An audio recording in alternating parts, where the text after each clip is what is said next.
Salut, Sébastien, Super Patch. Nous sommes tous des X-Men potentiels, avec un potentiel plus ou moins révélé. Pourquoi je dis ça? Super Patch est une innovation technologique qui est en lien avec le cerveau. C'est le cerveau qui détecte l'information contenue dans le patch. Ça, je l'ai dit et redit, et je continuerai d'expliquer ça. 99% de ce qu'on fait est fait de manière inconsciente. Ça ne serait pas gérable pour notre cerveau de gérer consciemment, d'être conscient de tout. Plutôt que de parler du nouveau de Super Patch et de ses bienfaits, de son fonctionnement, je vais pas faire une digression, mais vous donner des exemples de personnes qui ont des capacités énormes. Donc ce sont des gens qui ont un cerveau comme le nôtre, simplement par accident, par maladie, par bug au départ, leur potentiel s'est révélé plus que la moyenne et largement. Kim Peek, qui est celui qui a inspiré le film Rain Man, qui a mémorisé à peu près 12 000 livres, donc au mot à mot, 12 000 livres, je ne sais pas si vous voyez ce que ça représente. Il était capable de lire une page avec un œil et lire l'autre page avec l'autre œil. Donc lui, c'est l'exemple ultime de la mémoire visuo-spatiale. Par contre, il n'était pas capable de savoir la valeur d'une baguette de pain, par exemple. Ça fait partie, de nouveau, des mystères du cerveau.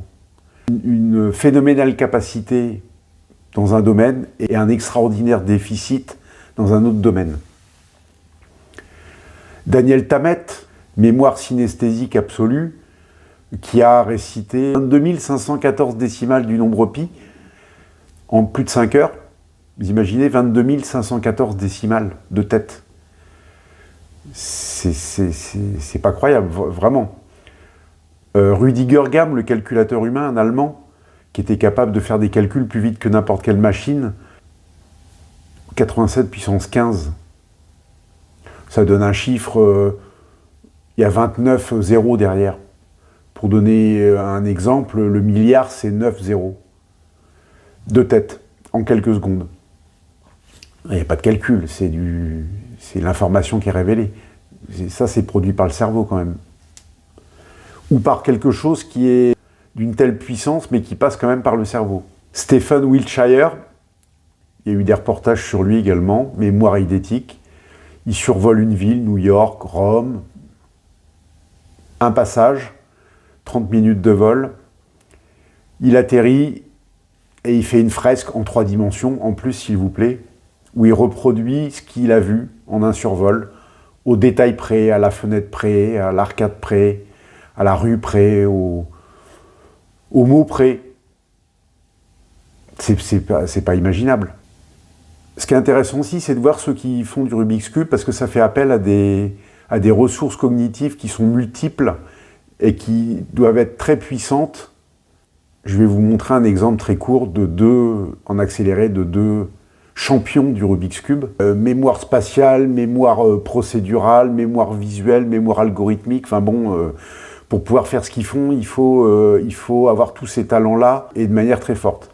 Donc je vous montre leurs prestations. Le premier, c'est à l'aveugle. Il résout un Rubik's Cube à l'aveugle. Il y a 200 ou 250 mouvements pour arriver à résoudre le Rubik's Cube. Vous imaginez 200 à 250 mouvements à l'aveugle. Et le deuxième, lui, c'est champion du monde. Il résout 3 Rubik's Cube en 4 minutes en jonglant. C'est-à-dire que tout en jonglant, il résout les Rubik's Cube. Et je vous montre ces deux phénomènes.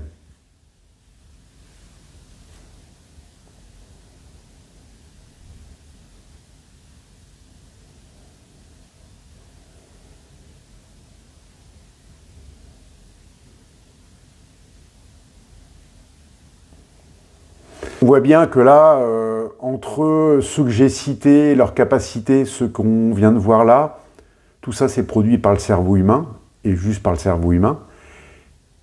Et on en est peut-être qu'à une ébauche là, peut-être que le potentiel est infiniment plus important. Nous sommes les X-Men du cortex. Il faut juste qu'on en ait conscience. Pourquoi je vous ai parlé de tout ça et de tous ces gens-là? Quel est le lien avec Super Patch? Super Patch, il réactive des programmes malgré nous. Et il y a énormément de gens qui ne comprennent pas comment un petit pansement collé sur la peau qui ne contient rien, qui n'est branché à rien, peut améliorer le sommeil, peut enlever de la douleur, peut enlever de l'addiction, peut améliorer la qualité de la peau, etc. C'est possible parce que quand vous avez trouvé le code qui permet d'accéder à la reprogrammation du cerveau et à tout ce qu'il est capable de faire, d'extraordinaire, vous pouvez arriver à ça. Les exemples cités avant, c'était des exemples pour montrer à quel point l'humain est puissant, à quel point l'humain a un cerveau qui est un outil dont on ne soupçonne pas l'étendue du pouvoir. Tous les exemples que j'ai cités seront en description. Sur ce, ciao.